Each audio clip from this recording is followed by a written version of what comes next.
Sugar patients chapati రోటీ కాకుండా సంతృప్తిగా rice కూడా తినవచ్చు.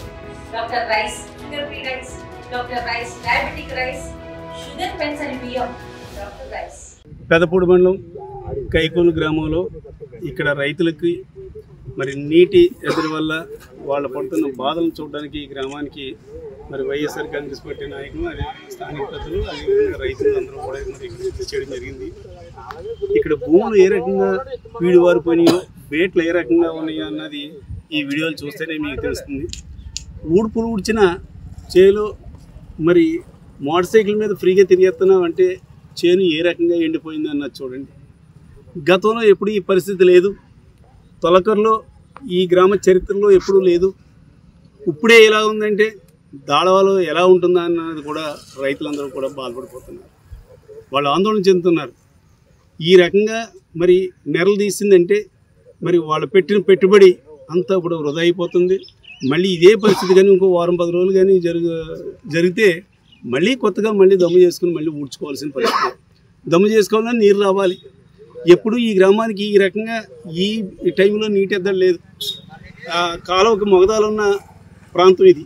ఇక్కడే ఇలా ఉందంటే ఇంకా మిగతా ప్రాంతాల్లో ఏ రకంగా ఉంటుంది, రానున్న రోజుల్లో ఏ రకంగా ఉంటుందని వీళ్ళందరూ కూడా బాధపడుతున్నారు. మరి స్థానిక శాసనసభ్యుడు ఉన్నాడు రామకృష్ణారెడ్డి. ఆయన మాట్లాడితే స్టేట్మెంట్ చెప్తుంటాడు, అయ్యో సొల్లు కబుర్లు. అందుంచే మేము అందరూ కూడా ఏదో సొల్లు రామకృష్ణారెడ్డి అంటారు. అదేవిధంగా ఆయన ఎన్నికైన వెంటనే నేను ఈ కాలువలన్నీ కూడా శుభ్రం చేయించేసాను, తూటుకాడంతా కూడా తీయించేసాను, ఎక్కడ కూడా మరి వీడ్ అన్నది లేకుండా చేసామని స్టేట్మెంట్లు ఇవ్వడం జరిగింది.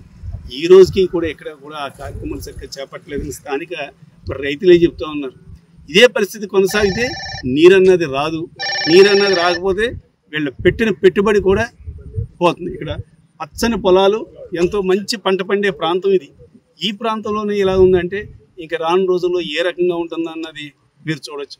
మరి ఇక్కడ మరి మోటార్ సైకిల్ వేసుకుని తిరిగాం ఈ చేలోను. అదేవిధంగా మరి రైతు అంటున్నారు ఇదే పరిస్థితి కొనసాగితే లారీలు ట్రాక్టర్లు కూడా తిరిగేయచ్చు, నేల ఆ రకంగా ఆరిపోయిందని అంటున్నారు. ఏది ఏమైనా మరి వీళ్ళు కూటమి ప్రభుత్వం అధికారంలోకి వచ్చిన తర్వాత 2 నెలలైనా కూడా ధాన్యం బకాయిలు మరి రైతులు చెల్లించకపోతే వైఎస్ఆర్ కాంగ్రెస్ పార్టీ తరఫున ధర్నాలు అదేవిధంగా ఆందోళన చేస్తే చిట్ట చివరికి 2 నెలల తర్వాత వాళ్ళకి అమౌంట్లు వేయడం జరిగింది.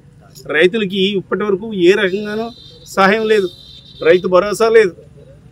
అదేవిధంగా క్రాప్ ఇన్సూరెన్స్ మరి గతంలో అయితే జగన్మోహన్ రెడ్డి గారి హయాంలో అయితే వారే ప్రభుత్వమే ప్రీమియం కట్టేది. ఈ రోజున ₹1 కూడా మరి ప్రభుత్వం కడతలేదు. అంతా కూడా రైతుల మీదే వాళ్ళు కట్టమంటున్నారు.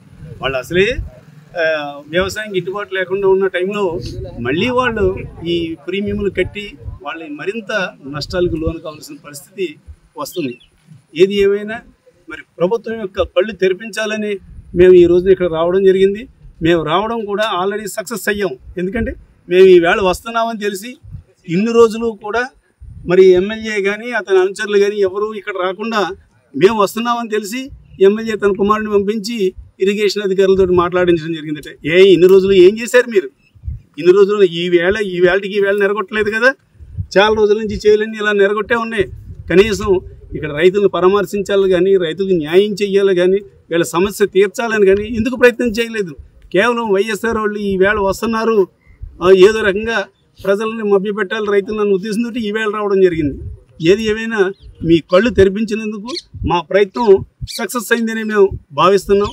ఇదే కాకుండా రానున్న రోజుల్లో కూడా రైతుల పట్ల ఎప్పుడూ కూడా ప్రభుత్వం ఏదైనా మరి అన్యాయంగా ప్రవర్తిస్తే, నష్టం కలిగేలా ప్రవర్తిస్తే తప్పనిసరిగా రైతుల యొక్క సంక్షేమానికి వారికి ఏ రకంగా అయితే ఉపయోగం ఆ రకంగా వారి పక్షాన్ని మేము పోరాడడానికి ఎప్పుడూ కూడా వైఎస్ఆర్ కాంగ్రెస్ పార్టీ సిద్ధంగా ఉందని ఈ సందర్భంగా తెలియజేస్తున్నాను. తెలుగులో ఫాస్టెస్ట్ న్యూస్ ఇప్పుడు కొత్త అవతారంలో 5 సెకండ్లోనే పూర్తి వార్తా సమాచారం మీ చేతిలో. సోషల్ మీడియా ట్రెండ్స్ మీ కళ్ళ ముందుకే live TV and voice search options తో ఇప్పుడే డౌన్లోడ్ చేయండి. యాప్ లింక్ డిస్క్రిప్షన్ లో ఉంది.